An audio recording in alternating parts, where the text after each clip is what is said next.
দেশ মেরামতের কাজ করছে তরুণরা। উদ্যমী এসব তরুণদের হাতেই নতুন করে গড়ে উঠছে বাংলাদেশ। বিপ্লবের মুষ্টি ছেড়ে তারা হাতে তুলে নিয়েছে রং তুলি। নতুন করে সাজানো হচ্ছে অগোছালো দেয়ালগুলো। অপরিচ্ছন্ন দেয়ালগুলো তারুণ্যের রঙে রাঙিয়ে তুলছেন তারা। নগরবাসী বলছে, এমন আগুন রং দেখা যায়নি আগে। আমি হিন্দু সম্প্রদায়ের লোক। আমি বাংলাদেশ পূজা উদযাপন পরিষদ রংপুর মহানগরের জয়েন্ট সেক্রেটারি। সেটা আমি সরেজমিনেই দেখছি। হারার বাড়িতে আগুন দেওয়া হয় নাই, দাদার বাড়িতে, এবং 13টা বাড়িতেও আগুন দেওয়া হয় নাই। আমি 4, 5, 6 আমরা নেতৃবৃন্দরা সেখানে গিয়েছি। তার মৃত্যু হয়েছে, তার 2 দিন পর তার মাও মারা গেছে হার্ট অ্যাটাকে। সেটা যেমন সত্য, পাশাপাশি আর যা কিছু বললেন সেটা ঠিক। প্রিয় দর্শক, এতক্ষণ যে ভিডিও ফুটেজগুলো দেখলেন তাতে করে নিশ্চয়ই বুঝতে পেরেছেন আজকের ভিডিওটা কতটা গুরুত্বপূর্ণ হতে চলেছে। তাই ভিডিওটি না টেনে সম্পূর্ণ ভিডিওটি দেখলে বিস্তারিত বুঝতে পারবেন। কথা না বাড়িয়ে চলুন ভিডিওগুলো দেখতে থাকি। আর হ্যাঁ, আপনি যদি চ্যানেলটি সাবস্ক্রাইব করে না থাকেন তাহলে চ্যানেলটি সাবস্ক্রাইব করে পাশে থাকা বেল আইকনটি অন করে দিন। আর যদি সাবস্ক্রাইব করে থাকেন অসংখ্য ধন্যবাদ। তাহলে চলুন ভিডিওতে একটি লাইক দিয়ে ভিডিওগুলো কন্টিনিউ করতে থাকি। আমি হিন্দু সম্প্রদায়ের লোক। আমি বাংলাদেশ পূজা উদযাপন পরিষদ রংপুর মহানগরের জয়েন্ট সেক্রেটারি। আমরা এই নাগরিক ঐক্যের যারা আছি তারা লাস্ট পরশু দিন 4, 5, 6 আমরা 8টা প্রোগ্রাম করছি এবং 4টে বাড়িতে গিয়ে আমরা কিন্তু তাদেরকে চাঁদা চাইছি, মানে অন্যরকম ফোন নম্বর আর কি। সেই ফোনের আর স্টেজ পাওয়া যায় নাই। চাঁদা চেয়েছে, তাদের কাছে আমরা কথা বলেছি। আসলে হারাদন্দা মৃত্যু এইভাবে কারো কাম্য নয়, সেটা আমরাও কষ্ট পাই। এইভাবে মৃত্যু কারো কাম্য নয়, মৃত্যু হতেই পারে। আর যারা এই আন্দোলন করতে গিয়ে যে ছাত্ররা বা জনতা বা পুলিশ যারাই নিহত হয়েছেন, তাদের সবার আত্মারই আমরা শান্তি কামনা করি। এটাও আমাদের কখনো কাম্য নাই। যা হবার হয়ে গেছে সেটা। কিন্তু যে প্রশ্নের উত্তর যে সঠিক শুনতে যাচ্ছেন সেটা আমি সরেজমিনেই দেখছি। হারার বাড়িতে আগুন দেওয়া হয় নাই, দাদার বাড়িতে, এবং 13টা বাড়িতেও আগুন দেওয়া হয় নাই। আমি 4, 5, 6 আমরা নেতৃবৃন্দরা সেখানে গিয়েছি। তার মৃত্যু হয়েছে, তার 2 দিন পর তার মাও মারা গেছে হার্ট অ্যাটাকে। সেটা যেমন সত্য, পাশাপাশি আর যা কিছু বললেন সেটা ঠিক না। তবে কিছু বিশৃঙ্খলা কোথাও হয় অন্য জায়গায়, হয়তো এই যে হুমকি দেওয়া, এই দেওয়া, সেই দেওয়া, কিন্তু আসলে কেউ এইরকম ঘটনা ঘটে নাই। যেটা বাস্তবতা আপনারাও তদন্ত করে দেখতে পারেন। আমি আপনাকে দায়িত্বহীনভাবে বলছি, আমাদের রংপুর জেলায়, আমি মহানগর, যদিও আমরা আজকে মহানগর বসছি, যেহেতু আমি জেলা প্রতিনিধিত্ব করি, আমি বলছি রংপুর জেলা থেকে কোনো সংখ্যালঘু বা হিন্দু সম্প্রদায়ের লোকজন ভারতমুখী হয়নি। 2-1টি বিচ্ছিন্ন ঘটনা ঘটছে। আমি যেহেতু একটা মহানগরে বসছি, কিন্তু আমরা জেলার সার্বক্ষণিক মনিটরিং করছি। 2-1টি জায়গায় 2-1টি বিচ্ছিন্ন ঘটনা ঘটছে। যেমন মন্দির পুরানোর কথা আসছে, এরকম কোনো ঘটনা ঘটেনি।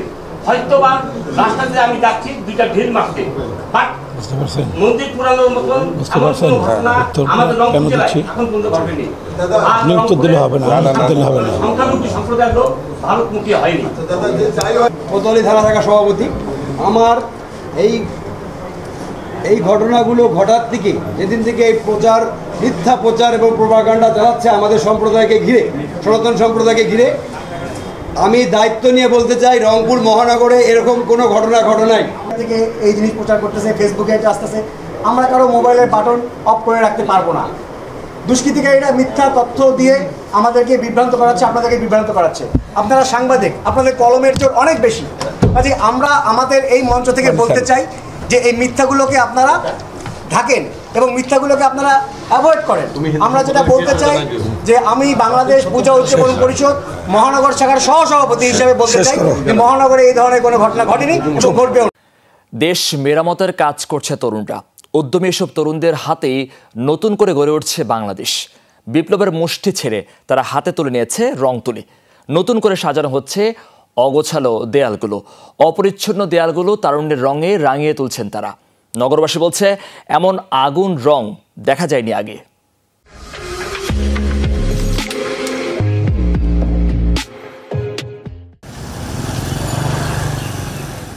বিকল্প কে? গত 1 যুগেরও বেশি সময় ধরে এই প্রশ্নের উত্তর খুঁজে বেরিয়েছে বাংলাদেশ। মিলেছে জবাব। বিকল্প আর কেউ নয়, আমি, তুমি আর আমরা। 24-এ নতুন করে পাওয়া বাংলাদেশ, সেখানে কেন থাকবে অপরিচ্ছন্নতা? তরুণদের হাতেই এখন দেশ সংস্কারের দায়িত্ব। দেয়াল জুড়ে ছড়িয়ে থাকা অগোছালো চিন্তাগুলোকে রং তুলি দিয়ে এক সুতোয় বাঁধার প্রয়াস এখন সর্বত্র। আমরা হচ্ছে নতুন প্রজন্ম, তো আমাদের বাংলাদেশকে নতুন করে সাজানো হচ্ছে আমাদেরই দায়িত্ব। এখন দেশটা কিন্তু আমাদেরই, দায়িত্বটাও আমাদের। শিক্ষার্থী হিসেবে, নাগরিক হিসেবে আমাদের দায়িত্ব, কারণ দেয়ালগুলো তো অনেক খারাপ অকথ্য ভাষা অনেকে লিখে রেখেছে, যেটা ছোট বাচ্চারা দেখছে, আমাদের মুরব্বীরা দেখছে। শিক্ষার্থীদের ন্যায়সঙ্গত দাবি তুলে ধরেছে দেশের গণমাধ্যম, তাই কোনো কোনো গণমাধ্যমের প্রতি তাদের ভালোবাসার বহিঃপ্রকাশ ঘটেছে। ঢাকা ও চট্টগ্রামে এমন ভালোবাসা ফুটে উঠেছে রংতুলিতে।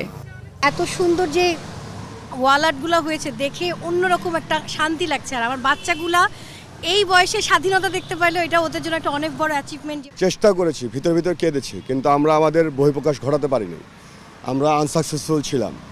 তো ওরা আমাদেরকে দেখিয়েছে কিভাবে আসলে আন্দোলন করতে হয় এবং নিজের অধিকার ছিনিয়ে নিতে হয়। ধর্মীয় নিরপেক্ষতা, আবু সাইদের বীরত্ব আর মুগ্ধের আত্মত্যাগ সবই ফুটে উঠেছে দেয়ালে দেয়ালে।